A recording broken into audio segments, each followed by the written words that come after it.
نقدر نقول إن القلم له جسم وروح.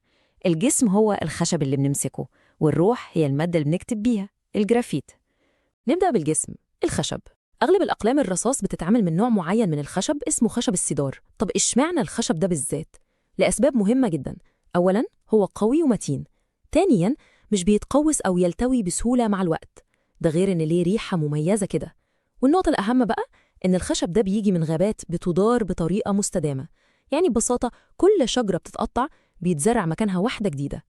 تمام، ده كان الجسم. نيجي بقى للجزء التاني، الجزء الأهم اللي من غيره القلم ملوش أي قيمة، اللي هو قلب القلم، أو زي ما ممكن نسميه كده مجازاً روح القلم. وهنا في معلومة مهمة جدا لازم نصححها. ناس كتير جدا فاكرة إن السن بتاع القلم ده مصنوع من الرصاص، وده مش حقيقي خالص.